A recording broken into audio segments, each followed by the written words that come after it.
Hey guys, I'm here to talk about Devil May Cry 3. What can I say except this game rocks, baby. Devil May Cry 3 is probably the best game in the series, and I thought that until Devil May Cry 5 came out, which is a very close contender, but still, it's competing with a game from like the early 2000s, so it tells you exactly how good this game really is. And there are a couple reasons for that. First of all, Dante's presentation in this game, it's actually a prequel to the rest of them, so you get to learn about Dante's past. Dante as a character really kind of comes out in this game too. You kind of become solidified as the Dante as we know him. And you're of course introduced to his brother Virgil, and the rivalry between Dante and Virgil is it's so absolutely cool and awesome, and along with of course all the staples that Devil May Cry is known for, that there's something classic about it. This game is honestly a masterpiece, and it's just so ridiculously good. I think what really impressed me about this game is just that first of all, thank God it got away from Devil May Cry 2 and it went back to the combat based mechanics and not just grinding through a bunch of enemies. So the big thing is you have Alastair right off the bat. I love the designs of the Reapers that you fight in the first section of this game. They're just so cool. They're agile, they're humanoid, and they're really fun to fight. And the fluidity of this game immediately when you start it is much more interesting. I felt like always in Devil May Cry 1, you were kind of locked in a vertical space. When you jumped, you were kind of like could not really move side to side. This one, you're blasting all over the place. You start off with Trickster. So you also have these different movesets, I think they're called, or modes. And they're Trickster, Gunslinger, Swordmaster, and Royal Guard. And these have become the classic like identifications of Dante, that he is known for not only his weapon variety but his style variety. And I forgot they're called styles. So Trickster, you can basically dash around, and as you upgrade it, you can dash through the air and do multiple dashes and all this other cool stuff. Gunslinger, you can do cool moves with your guns. So Ebony and Ivory will do like a giant spiraling attack. The shotgun will do like this like all around attack, and it'll you can upgrade that, do it in the air and it'll do a different thing. Swordmaster, you can spin Alastair and do different cool things with it. And finally Royal Guard, which is the more I think high skilled one, is if you click it as soon as an enemy hits you, you'll not only nullify damage, but as you upgrade it, you'll actually deal damage, to the fact where as soon as the enemy hits you, if you counter, you can almost one shot them or most of them. And of course, this is the peak Dante that we know. His design is, because he's younger, he's a lot more abrasive, a lot more reckless, and much more iconic in this setting. It's also very cool, the lore that starts out here too, where basically, and what happens is you're in this city and suddenly this tower Teminagru comes out of like the downtown core and becomes this giant thing, and basically your brother Virgil, who you have no context for, basically appears and says he's here to settle his rivalry. And it's super cool, and just the dynamics between these two characters are very interesting.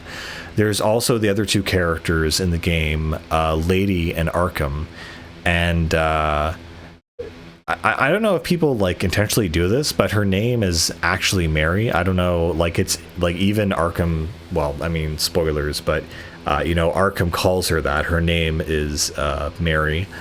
And Arkham himself is a very interesting character because he has this duality between this super serious figure that is helping Virgil, and then also this jester who wants to destroy everything. And he has this dual nature, which is kind of interesting.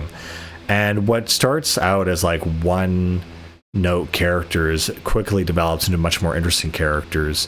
And Mary is kind of this hardcore all arsenal, equipment kind of character, where she has like a bajillion guns and these 2 rocket launchers, the Kalina Ann.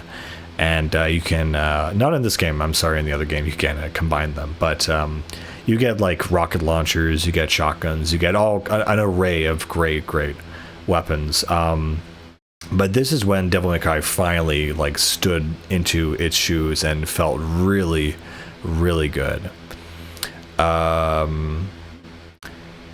I remember playing this for the first time. It was like, whoa, this is really fluid. This is a lot different than the other Devil May Cry game. And like, this is really living up to the hype.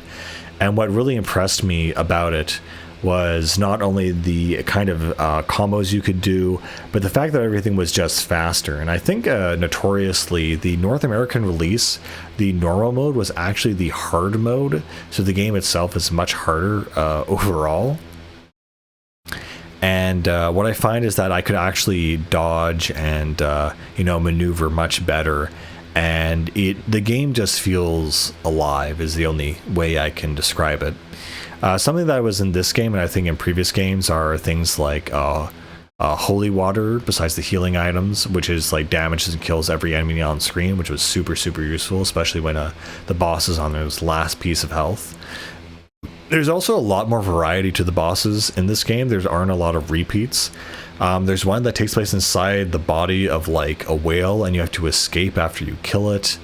There are things like a giant kind of a generic Beowulf monster. There's of course Virgil and the Jester. And of course, in classic Capcom fashion, near the end of the game, you do a boss rush and have to refight all these bosses with the knowledge that you've used. And again, it's very much skill-based. It's all based around, the skill of the player. And yes, you can augment it by giving yourself more health, but your ultimate performance will depend on your skill. And and the ultimate goal is that Virgil's trying to open a portal to the demon world to basically get the power, and that's all he is: motivation and power. And Dante's a carefree, careless guy, and so that contrast between the two is a very interesting aspect to them. And the introduction of these 2 characters is just beautiful. And I think what also shines more so in this game than the previous 2 is just the music, the kind of the main theme, and the theme between the 2 brothers, I mean, is also the strongest. I mean, this game is strongest in every aspect, from its predecessors and even to some of its successors, I would say. In terms of story, I would say this is better than even Devil May Cry 5. And I love it when you blast the screen and it shows your results. As always, that never gets old. I absolutely love that. Then you have environmental things like poles that help you like kill more enemies and stuff. The other cool thing about this game is also, if you have the special edition, you can also play as Virgil and play through the game with him as his moveset. It's definitely not as complex with all the styles that Dante has, but it's a completely different moveset that does keep things really fresh and really interesting. And just the art style, the presentation of this game, there's something that is very classic about it, very, very cool. And there's something about it that just feels genuine. Of course, as you play the game, Dante picks up different weapons. In this game, he has a sniper rifle.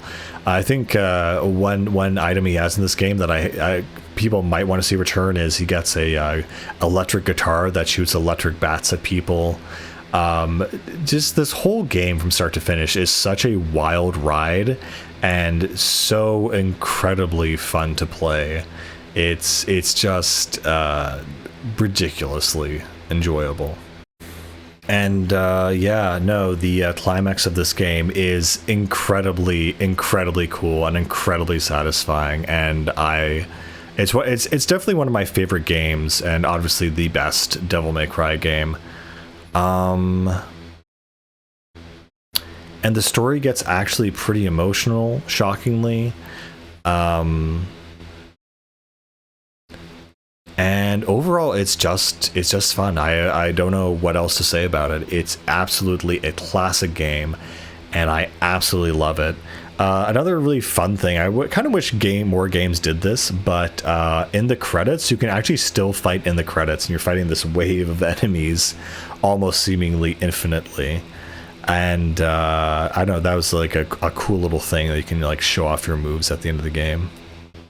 But yeah, the music and the themes and the absolute rocking, music in the background of these things are just absolutely amazing. I think the music in this game is even better than its sequels, even Devil May Cry 5. It's just so much fun to play. Anyway, I can't really say anything else about this game except praise it more. It's an absolute classic, and you owe it to yourself to play this if you love Devil May Cry. Anyway, with that, guys, I think that's it. I'll see you guys later. Bye.